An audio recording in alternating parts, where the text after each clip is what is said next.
가미카제.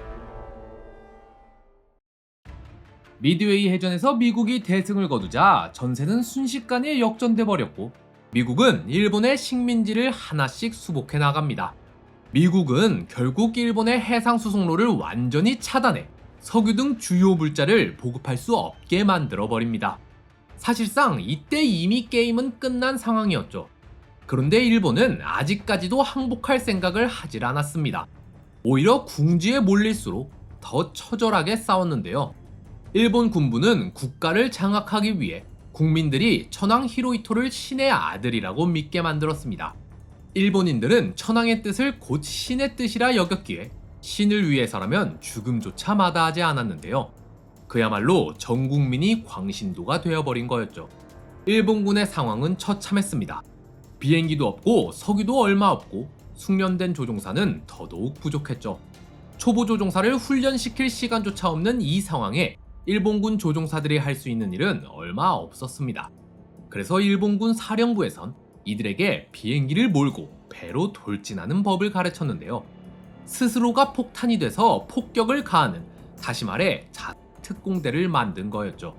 일본에서는 이 특공대의 이름을 신의 바람이라 해서 신푸 특별 공격대라고 불렀지만 미국 언론에서는 이 신의 바람, 신푸를 훈독으로 읽어서 가미카제라고 불렀습니다. 자기 목숨을 버리면서까지 미군 함선으로 돌격해오는 일본군의 처절한 발악에 미군은 놀라움을 금치 못했습니다. 일본은 가미카제로 총 34척의 미군 함선을 격침시켰고 10,000명이나 되는 미군 사상자를 발생시켰죠. 하지만 목숨을 불사른 공격도 전세를 뒤집기엔 역부족이었습니다. 미군은 잠시 놀라서 주춤했을 뿐 다시 거침없는 공세를 이어갔는데요. 일본 본토의 코앞까지 다다른 미국은 1945년 3월 일본의 수도 도쿄를 향해 대규모 공습작전을 실행합니다. 하룻밤 사이에 무려 1600톤의 폭탄이 투하됐으며 40제곱킬로 이상을 불바다로 만들었는데요. 이 작전으로 인해 무려 10만 명이 넘는 일본인이 사망했으며 100만 명이 넘는 이재민이 발생하고 말았죠. 군인뿐만 아니라 민간인에게도 거리낌 없이 대규모 폭격이 가해졌다는 점에서 이 도쿄 대공습은 드레드센 폭격과 같이 논란이 많은 작전 중 하나입니다. 하지만 이 당시만 해도 인종차별적 행위가 거리낌 없이 행해졌기 때문에 드레드센 폭격에 비해 그 악랄함이 덜 부각되곤 했는데요. 같은 서양인에게 가해진 비인간적인 행위는 규탄받아 마땅하지만 저 열등한 동양인한테 한 거야 뭐 그냥 더러운 해충한테 살충제 좀 뿌린 것 정도로 생각했죠. 사망자는 이쪽이 4배나 많았는데 말이에요. 근데 이건 일본도 마찬가지였어요. 일본인들은 자신들이 더 우월한 민족이라 생각했습니다. 그래서 연합군 포로들에겐 서슴없이 가혹한 학대를 했으며 조선, 중국, 그리고 동아시아의 민간인을 상대로 강과 사륙, 그리고 인체 실험을 자행했죠. 맨하탄 프로젝트. 한편 미국의 대통령 루즈벨트는 점점 일본과의 전쟁에 부담을 느끼기 시작했습니다. 무려 350만 명이나 되는 미군 병력이 태평양 전쟁에 투입됐지만 일본은 특공까지 감행하며 버티고 있었고 덕분에 미군 병력의 손실이 막대했죠.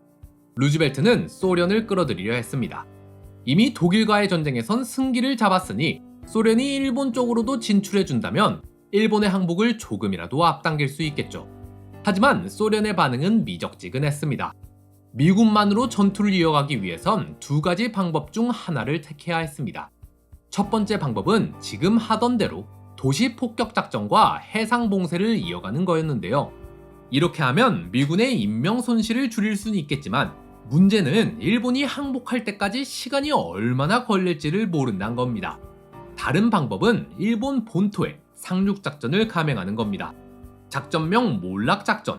노르망디 상륙작전이 초라해 보일 정도로 대규모 상륙작전을 감행해 일본 본토를 밀고 들어가서 직접 항복을 받아내는 거였는데요. 이렇게 하면 시간을 단축할 수는 있겠지만 문제는 막대한 인명피해를 감수해야만 했죠. 그런데 사실 이 둘 말고도 숨겨진 방법이 하나 더 있었는데요. 루즈벨트는 비밀리에 맨하탄 프로젝트라는 계획을 진행 중에 있었습니다. 수천 명의 과학자뿐만 아니라 그들을 보조할 보조 인력, 그리고 그들의 가족까지 포함해 무려 13만 명에 달하는 어마어마한 인력이 동원됐으며 그 당시 돈으로 20억 달러, 현재 원화 가치로 무려 40조에 달하는 어마어마한 금액을 투입해 여태 듣도 보도 못한 엄청난 무기를 개발하고 있었는데요. 바로 원자 폭탄이었죠. 이 거대한 폭탄을 만드는데 윤리적인 문제는 없었냐고요? 이들에겐 그게 중요한 게 아니었습니다. 이 계획은 군인에겐 무기 개발 프로젝트였지만 과학자들에겐 인류사에 족적을 남길 위대한 과학적 도전이었는데요. 서로 다른 생각을 가지고 같은 목표를 향해 달려가는 그야말로 군인과 과학자의 동상이몽 프로젝트였죠. 하지만 아직 폭탄이 완성되지 않았기에 맨하탄 프로젝트는 비밀에 붙여져 있었습니다. 따라서 미군 사령부에선 일단 상륙작전을 준비해 나갔는데요. 먼저 65만 명의 병력을 일본 남쪽의 규슈섬에 상륙시키고 6개월 뒤에 100만 명이 넘는 병력으로 제일 큰 섬인 혼슈를 점령하려는 계획이었죠. 그렇게 1945년 4월 미군은 사전 작업을 위해 오키나와에 상륙하는데요. 그런데 그때 충격적인 소식 하나가 전해집니다. 미국의 대통령 루즈벨트가 사망했다는 소식이었죠. 해리 트루먼. 사실 루즈벨트는 오래전부터 투병 생활을 이어가고 있었습니다. 살기 위해선 절대적인 안정이 필요했지만 그는 어깨에 짊어진 크나큰 짐을 도저히 내려놓을 수가 없었죠. 그렇게 루즈벨트는 전쟁의 끝을 보지 못한 채 눈을 감고 말았습니다. 대통령이 죽자 그 직책은 부통령이었던 해리 트루먼에게 넘어갔습니다. 트루먼이 부통령 자리에 오를 수 있었던 이유에 대해선 다양한 의견이 있지만 한 가지 중요한 사실은 그는 자신이 그 자리에 오를 만한 능력을 가졌다는 사실을 입증한 적이 없다는 겁니다. 그렇기 때문에 루즈벨트도 그를 크게 신임하지 않았는데요. 심지어 그에게 맨하탄 프로젝트에 대한 얘기도 전혀 해주지 않았죠. 하지만 일은 벌어졌고 트루먼은 이 중요한 시기에 대통령직에 올랐습니다. 트루먼의 어깨엔 감당할 수 없을 만큼의 무거운 짐이 지워집니다. 그 시작은 바로 오키나와 전투의 피해 상황이었죠. 오키나와 전투는 생각보다 훨씬 격렬했고 양측 모두에게 수많은 희생자를 낳았습니다. 미군 사상자는 10만 명에 달했고 일본군 사상자는 그보다도 많았죠. 오키나와에서도 이만큼이나 죽었는데 일본 본토에 상륙을 하려면 대체 얼마나 많은 군인을 희생해야 할까요? 6월 18일 작전의 다음 단계인 규슈 상륙 작전의 실행 여부를 결정하기 위한 회의가 열립니다. 육군 측에선 작전의 승인을 얻어내기 위해 미군의 예상 피해 규모를 축소해서 발표했는데요. 미군의 피해는 3만 명에서 5만 명 정도일 거라 했죠. 그런데 트루먼은 이 정도 피해도 부담스러워했습니다. 하지만 회의에 참석한 사람 중 대부분이 작전에 찬성을 했기에 트루먼도 결국 마지못해 작전을 승인하고 마는데요. 그런데 7월이 되자 일본은 미국의 예상보다 2배나 되는 병력을 규슈에 집결시킵니다. 트루먼은 미군 5만 명의 희생도 부담스러워했는데 이제 그 숫자가 수십만 혹은 수백만까지 커질 수 있다는 사실을 깨달았습니다. 게다가 문제는 이것뿐만이 아니었습니다. 공산주의의 물결. 사실 일본은 이미 내부적으로도 큰 위기에 처해 있었습니다. 군부는 국민들을 너무 몰아붙인 나머지 그들이 결국 못 참고 들고 일어나 군부를 몰아낼까봐 두려움에 빠져 있었는데요. 심지어 천황 히로히토는 군부가 무너지면 자기 입지도 함께 무너질까봐 혼자 살 길을 찾으려 했죠. 그의 선택은 스탈린이었습니다. 히로히토는 스탈린을 통해 미국과 교섭을 하려 했는데요. 그런데 스탈린은 계속해서 그의 요청을 피하기만 합니다. 왜냐면 그에겐 다른 계획이 있었거든요. 1945년 5월 7일 마침내 독일이 항복을 합니다. 스탈린은 이 기회를 놓치지 않았습니다. 그는 사력을 다해 소련의 영토를 넓히려 했는데요. 그러면서 트루먼에게는 이쪽 정리가 끝나면 소련의 전력을 일본에 투입하겠다고 제안합니다. 스탈린은 양쪽 다 먹을 생각이었던 거예요. 독일이 먼저 무너질 것 같으니 먼저 유럽에 최대한 공산주의 사상을 퍼뜨리고 그 다음 일본을 공격한다는 명분으로 아시아에도 공산주의의 물결을 뿌리려는 계획이었죠.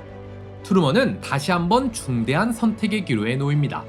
이대로 미군의 막대한 희생을 감수하고 일본을 공격하느냐, 아니면 아시아에 공산주의 물결이 퍼질 것을 감수하고 소련의 도움을 받느냐, 고민에 빠진 트루먼에게 보고 하나가 올라옵니다. 맨하탄 프로젝트가 성공했습니다. 트루먼에게 원자폭탄은 한 줄기의 빛과 같았습니다. 이 모든 고민을 한 번에 해결해 줄 수 있는 비장의 카드와 같았죠. 물론 원자폭탄의 사용을 반대하는 사람들도 있었습니다. 심지어 맨하탄 프로젝트에 참석한 과학자들 중 일부는 단체로 서명을 내기까지 했는데요. 주된 이유는 바로 윤리적인 문제였습니다. 하지만 트루먼에겐 더 이상 윤리적인 문제 따위는 중요치 않았습니다. 이미 도쿄에 공습을 가한 적도 있잖아요. 단지 작은 폭탄 여러 개를 떨어뜨리느냐, 큰 폭탄 하나를 떨어뜨리느냐의 차이일 뿐이었죠. 게다가 만약 폭탄을 사용하지 않고 상륙작전을 실행할 경우 수십만의 미군이 희생될 텐데, 나중에 미국 국민들이 폭탄의 존재를 알게 되면 뭐라고 할까요? 대체 왜 그들이 죽게 내버려둔 거냐고 트루먼을 책망하지 않을까요? 게다가 원자폭탄의 존재를 알리는 것만으로도 트루먼은 소련에 경고를 보낼 수 있습니다. 우리가 이렇게 강력한 무기를 가지고 있으니 우리에게 덤빌 생각은 하지 마라. 트루먼은 원자폭탄을 사용해도 좋다는 허가를 내립니다. 원자폭탄. 7월 26일, 연합군은 포츠담에서 일본에게 무조건 항복을 요구합니다. 일본군의 완전한 무장 해제와 연합군의 일본 주둔을 요구했죠. 하지만 일본 총리는 아직도 정신을 못 차렸습니다. 그는 포츠담 선언을 완전히 무시해버리는데요. 일본은 이제 제때 항복할 기회를 놓쳤습니다. 1945년 8월 6일 오전 8시 15분, 일본인 35만 명이 거주하는 히로시마에 원자폭탄 리틀 보이가 투하됩니다. 거대한 버섯구름이 피어오르면서 1초도 안 되는 짧은 순간에 7만 명의 사람이 목숨을 잃었습니다. 이로부터 16시간 뒤 트루먼은 전 세계에 원자폭탄의 등장을 발표합니다. 하지만 일본 군부는 꿈쩍도 하지 않았습니다. 그래봤자 폭탄일 뿐이라며 다른 폭탄과 크기만 다를 뿐 별게 아니라고 생각했죠. 먼저 반응을 보인 건 의외로 다른 곳이었습니다. 스탈린은 일본에 선전포고를 하더니 150만 대군을 동원해 곧장 만주를 쳐들어갑니다. 태평양 전쟁에서 발언권을 얻기 위해 아시아의 공산주의를 퍼뜨리기 위해선 이 전쟁에서 전공을 쌓아야만 했거든요. 소련은 순식간에 관동군을 제압해버립니다.